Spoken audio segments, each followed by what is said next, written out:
Bismillahirrahmanirrahim. Assalamualaikum warahmatullahi wabarakatuh.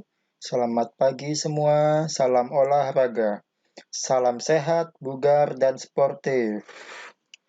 Selamat datang di PJOK kelas 11. Ya, jadi pada kali ini kita kembali bertemu untuk sama-sama belajar dalam mata pelajaran Pendidikan Jasmani, Olahraga, dan Kesehatan di SMA Nusantara Balikpapan.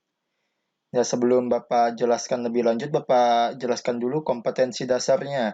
Jadi pada mata pelajaran pagi hari ini ada dua kompetensi dasar. Yang pertama adalah kompetensi dasar 3.5 dan yang kedua adalah kompetensi dasar 4.5.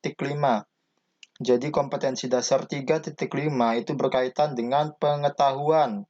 Sementara kompetensi dasar 4.5 itu berkaitan dengan keterampilan. Jadi di kompetensi dasar 3.5 itu nanti siswa diharapkan dapat menganalisis konsep latihan dan pengukuran komponen kebugaran jasmani terkait keterampilan seperti kecepatan, kelincahan, dan kekuatan menggunakan instrumen terstandar. Kemudian kompetensi dasar 4.5 itu berkaitan dengan keterampilan. Jadi nanti siswa diharapkan dapat mempraktekkan hasil analisis konsep latihan dan pengukuran komponen kebugaran jasmani terkait keterampilan seperti kecepatan, kelincahan, dan kekuatan menggunakan instrumen terstandar. Jadi ada dua ya kompetensi dasarnya. Yang pertama berkaitan dengan pengetahuan seperti memahami, menganalisis, mengingat. Kemudian yang kedua adalah kompetensi dasar yang berkaitan dengan keterampilan seperti mempraktekkan, kemudian menciptakan, dan lain sebagainya. Tujuan pembelajaran.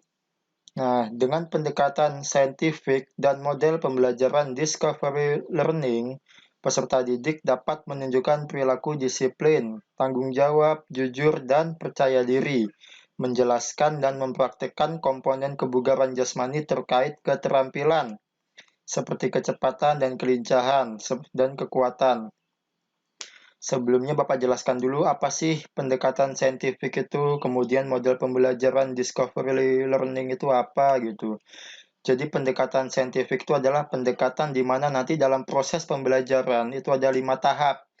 Yang pertama adalah mengamati, kemudian yang kedua menanya, kemudian yang ketiga adalah mencoba, keempat mendiskusikan, dan yang kelima adalah mengomunikasikan. Sementara model pembelajaran discovery learning itu adalah model pembelajaran penemuan. Jadi siswa nanti diharapkan dapat menemukan hal-hal baru di luar penjelasan yang diberikan oleh guru. Nah, jadi itu adalah tujuan pembelajarannya tadi ada pendekatan saintifik dan model pembelajaran discovery learning. Materi pembelajaran. Jadi materi pokok kita pada kali ini adalah latihan kebugaran jasmani. Ada 3 komponen. Yang pertama adalah kecepatan, kedua kelincahan, dan yang ketiga adalah kekuatan. Nah, berdasarkan materi pokok yang Bapak sebutkan sebelumnya, itu ada 4 kata kunci. Yang pertama adalah kebugaran jasmani, yang kedua kecepatan, ketiga kelincahan, dan keempat kekuatan. Bapak jelaskan satu persatu dulu. Pertama, kebugaran jasmani. Kebugaran jasmani itu adalah kemampuan dan daya tahan fisik atau tubuh seseorang dalam melakukan berbagai aktivitas kehidupan sehari-hari tanpa mengalami kelelahan yang berarti. Jadi, seseorang itu dapat dikatakan memiliki kebugaran jasmani yang baik apabila dia mampu melakukan aktivitas sehari-hari tanpa mengalami kendala. Contohnya, ketika kita sedang bekerja, kita siap dengan pekerjaan yang kita lakukan dan dapat melakukan pekerjaan dalam waktu yang cukup lama tanpa mengalami kelelahan yang berarti. Itu tandanya kita siap dalam melakukan pekerjaan dan kita memiliki kebugaran jasmani yang baik. Kemudian yang kedua adalah kecepatan. Kecepatan adalah kemampuan bergerak secara berturut-turut untuk menempuh suatu jarak dalam satu selang waktu. Pada jarak tempuh yang sama, semakin singkat waktu tempuh, kecepatan yang dihasilkan akan semakin baik. Dalam melatih kecepatan, perlu disertai dengan latihan untuk meningkatkan kelenturan, kekuatan, dan daya tahan. Jadi kecepatan itu adalah kemampuan untuk bergerak dari satu tempat ke tempat lain dalam waktu yang singkat gitu. Semakin cepat maka semakin baik. Kemudian yang ketiga adalah kelincahan. Kelincahan adalah kemampuan untuk mengubah arah dan posisi tubuh dengan cepat dan tepat saat bergerak, tanpa kehilangan keseimbangan dan kesadaran akan posisi tubuhnya. Jadi kelincahan itu kita bisa merubah posisi tubuh seperti zigzag, belok-belok, dan lain sebagainya. Tapi ketika kita melakukan gerakan-gerakan itu, kita tidak kehilangan keseimbangan, artinya kita bisa melakukannya dengan baik. Kemudian yang keempat adalah kekuatan. Kekuatan adalah kemampuan dari suatu otot untuk bekerja menahan beban secara maksimal. Kekuatan umum merupakan kekuatan dari sistem otot secara menyeluruh. Jadi kekuatan itu adalah kemampuan tubuh kita untuk menahan beban. Semakin kuat kita, maka beban yang kita tahan itu bisa semakin berat. Jadi semakin kuat seseorang, maka ototnya pun akan semakin besar gitu. Nah, sebelum pelajaran keterampilan dimulai, kita lakukan pemanasan dulu. Jadi pemanasan itu ada dua. Yang pertama adalah pemanasan statis dan yang kedua adalah pemanasan dinamis. Pemanasan statis itu adalah kita melakukan pemanasan tanpa berpindah tempat. Jadi kita menakuk tubuh, melakukan olah tubuh yang dilakukan sambil diam di tempat. Kemudian pemanasan dinamis itu adalah pemanasan yang dilakukan sambil bergerak. Jadi kita melakukan pemanasan sambil jogging atau sambil berlari, disertai dengan gerakan-gerakan tubuh. Tujuan dari pemanasan yang pertama adalah meningkatkan suhu tubuh. Yang kedua, meningkatkan temperatur otot. Yang ketiga, mempersiapkan peregangan otot. Keempat, melebarkan pembuluh darah. Kelima, persiapan mental. Dan yang keenam, mengurangi resiko terjadinya cedera. Jadi tujuan pemanasan itu banyak sekali dan Bapak sebutkan 6 pokoknya saja gitu. Sebetulnya kalau disebutkan lebih banyak lagi itu bisa, cuma intinya tuh 6 ini gitu.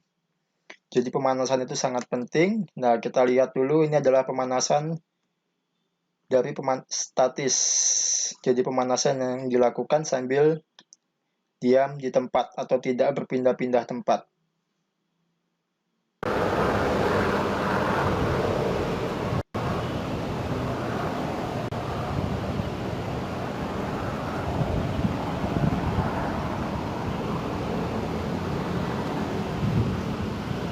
Ya, ini contohnya. Jadi melakukan pemanasan tapi tidak berpindah-pindah tempat.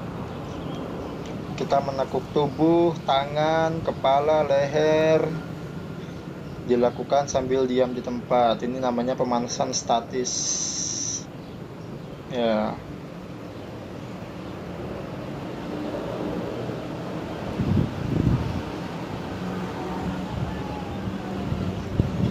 Setelah tangan, kita semakin ke bawah. Nah, habis tangan kemudian melakukan pemanasan kaki. Jadi yang dilakukan pemanasan itu adalah bagian tubuh secara lengkap. Karena kita berolahraga dengan seluruh anggota tubuh, jadi pemanasannya pun harus seluruh anggota tubuh.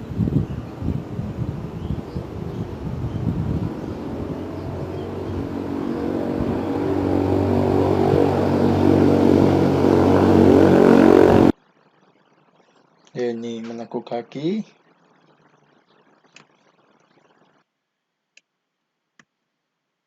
Nah, yang kedua adalah pemanasan dinamis. Kalau tadi pemanasan statis, kita diam diri di tempat. Sementara ini adalah pemanasan dinamis, kita melakukan pemanasan sambil bergerak. Bisa berjalan, bisa berlari. Ini contohnya.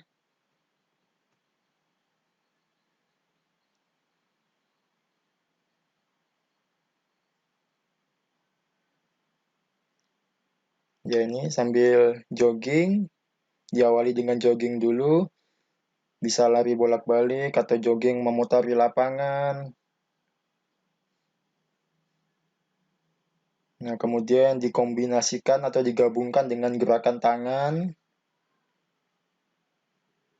Ini adalah pemanasan dinamis, jadi kita melakukan olah tubuh sambil bergerak sebelum masuk ke inti olahraga. Ya, tangannya diputar-putar, diayun-ayun, supaya tidak kaku atau tidak kaget nanti ketika melakukan olahraga yang berat.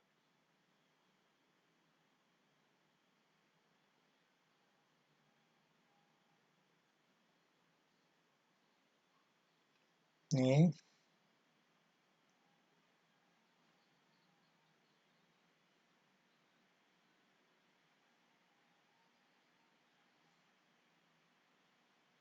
ini sekarang tangannya diayunkan ke belakang, sama seperti statis tadi ya, berurutan. Jadi setelah tangan, kaki. Karena kita melakukan olahraga untuk seluruh tubuh, maka pemanasannya pun juga harus seluruh tubuh. Kakinya diayun ke samping, ini ke depan.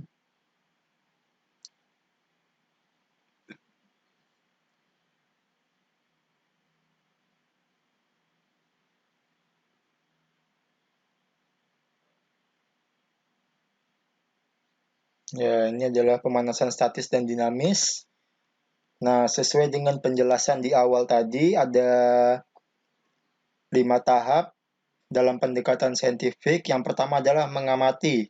Jadi, siswa Bapak sajikan sebuah video dan siswa diharapkan dapat mengamati video tersebut gitu. Video yang berkaitan dengan kebugaran jasmani, yaitu kecepatan, kelincahan, dan kekuatan. Jadi Bapak sajikan satu video push up dulu gitu. Siswa diharapkan dapat mengamati video ini. Bisa dilihat videonya. Dan jadi ini adalah salah satu latihan kekuatan, yaitu push up itu. Jadi push up ini fungsinya untuk melatih otot dada, lengan, dan paha. Bisa dilakukan beberapa kali, misalnya dilakukan 10 kali, kemudian dilakukan 3 kali pengulangan, jadi 30. Tapi tidak langsung 30, dilakukan 10 kali istirahat, 10 kali istirahat, 10 kali istirahat. Kemudian yang kedua adalah vertical jump. Jadi vertical jump ini adalah gerakan menolak atau lompat ke atas, loncat ke atas. Tujuannya adalah untuk melatih otot tungkai kaki. Dan ini semakin tinggi loncatannya maka semakin bagus.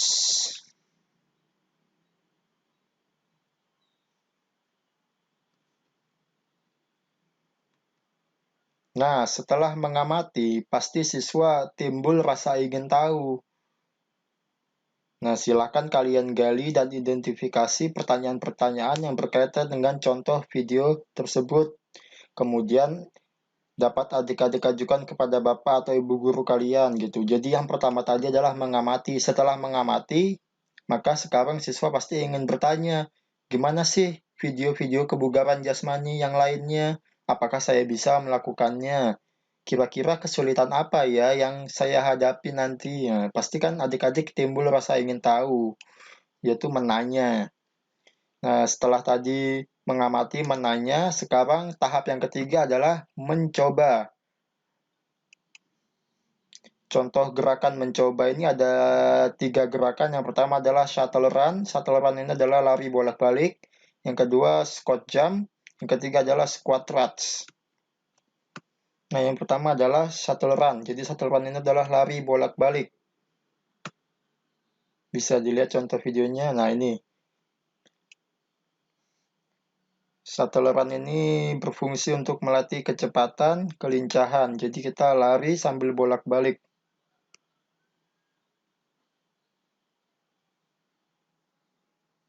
Lari.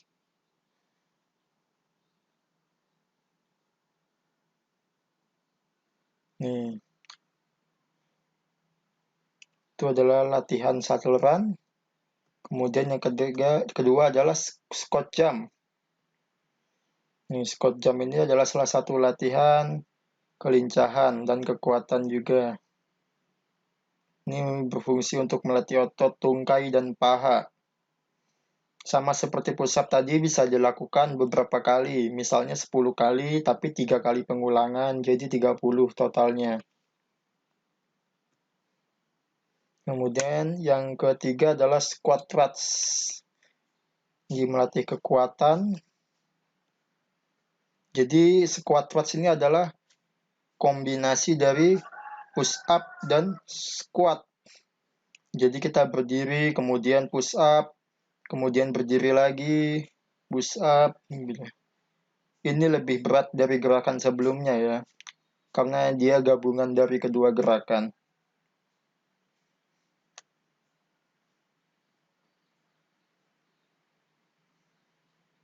Bisa dilakukan di rumah untuk menjaga imun tubuh atau berolahraga yang lainnya.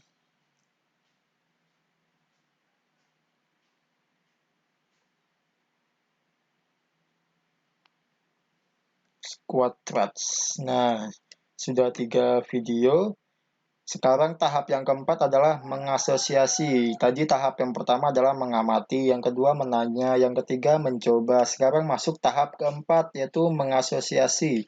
Sekarang waktunya adik-adik diskusikan dengan teman-temannya agar dapat melakukan gerakan-gerakan lain yang berhubungan dengan latihan kebugaran jasmani, selain yang telah ditampilkan pada video tersebut. Jadi adik-adik diskusikan dulu bersama teman-temannya atau kakaknya atau orang-orang lain yang dirasa lebih tahu gitu tentang video-video yang telah ditayangkan tadi. Kemudian adik-adik cari atau lakukan gerakan-gerakan lain selain gerakan yang dilakukan pada contoh sebelumnya gitu. Supaya adik-adik bisa lebih kreatif gitu. Semakin kreatif maka semakin baik. Otomatis nilai yang diberikan pun nanti akan semakin tinggi. Nah, tahap yang terakhir adalah mengkomunikasikan. Setelah adik-adik berdiskusi, sekarang waktunya adik-adik adalah untuk dapat mempraktikkan dari hasil diskusi. Jadi adik-adik tadi kan sudah diskusi dengan teman-temannya atau gurunya atau orang-orang lain. Nah, sekarang adik-adik dapat mempraktikkan gerakan-gerakan hasil diskusi tadi gitu untuk dapat dikumpulkan ke gurunya sebagai tugas. Setelah melakukan olahraga, kita tadi melakukan pemanasan, kemudian inti, maka yang terakhir adalah melakukan pendinginan. Jadi pendinginan ini banyak disepelekan oleh para siswa-siswi atau orang-orang yang sering berolahraga ya. Biasanya mereka setelah olahraga sudah gitu. Padahal masih ada tahap selanjutnya itu pendinginan. Fungsi dari pendinginan itu yang pertama adalah mengurangi kelelahan otot. Yang kedua, mengurangi resiko kram otot dan sendi. Yang ketiga adalah menurunkan frekuensi denyut jantung dan tekanan darah. Yang keempat adalah tubuh dan pikiran menjadi lebih rileks. Jadi pendinginan ini penting sekali untuk menurunkan suhu tubuh setelah kita melakukan olahraga dalam intensitas yang tinggi. Maka kita perlu menurunkan fungsi tubuh kita untuk dapat kembali normal gitu. Nah, ini adalah contoh gerakan pendinginan. Jadi pendinginan itu pada dasarnya adalah gerakan-gerakan yang dilakukan dengan intensitas rendah gitu atau gerakan-gerakan yang dilakukan dengan santai. Bisa mengayunkan lengan ke depan, ke belakang, bisa berjalan kaki sambil menghirup nafas dalam-dalam, bisa juga menekuk kaki sambil duduk untuk menurunkan fungsi-fungsi untuk menurunkan suhu tubuh gitu setelah berolahraga yang berat. Nih, bisa kaki diluruskan, kemudian kita bungkukkan tubuh kita. Jadi pendinginan ini tidak boleh dilewatkan atau jangan disepelekan karena salah satu tahap penting juga. Kemudian selain pendinginan, kita atur minuman kita setelah berolahraga. Disarankan minum air putih dan jangan minum air-air yang terlalu dingin, apalagi minum es karena itu kurang dianjurkan ketika kita selesai berolahraga. Yang selanjutnya adalah refleksi. Apa saja yang telah kita pelajari pada pertemuan kita kali ini, kesulitan apa saja yang adik-adik temukan. Nah, setelah melakukan pembelajaran, pasti ada kesulitan-kesulitan yang dihadapi oleh adik-adik gitu. Kira-kira gerakan mana ya yang saya tidak bisa lakukan gitu, atau kira-kira nanti ketika melakukan gerakan apakah saya bisa melakukan dengan baik dan lancar gitu. Jadi istilahnya adik-adik itu curhat lah, kalian tuliskan di buku kalian tentang kesulitan-kesulitan atau hal-hal apa yang belum kalian pahami. Itu nanti bisa didiskusikan dengan guru di sekolah. Nah, tugas keterampilannya adalah setelah mengikuti proses pembelajaran ini, adik-adik bisa mempraktikkan latihan kebugaran jasmani, kecepatan, kelincahan, dan kekuatan. Kemudian nanti bisa dikirim ke gurunya masing-masing. Jadi adik-adik melakukan gerakan-gerakan kebugaran jasmani sambil di video. Kemudian nanti dikumpulkan ke gurunya gitu. Jangan lupa ketika melakukan gerakan menggunakan seragam olahraga dan sepatu. Dan yang terakhir adalah penutup. Kita berdoa dulu sejenak agar apa yang kita pelajari pada kali ini dapat bermanfaat. Oke, berdoa dimulai. Berdoa selesai. Salam PJOK. Sehat, bugar, dan sportif. Wassalamualaikum warahmatullahi wabarakatuh.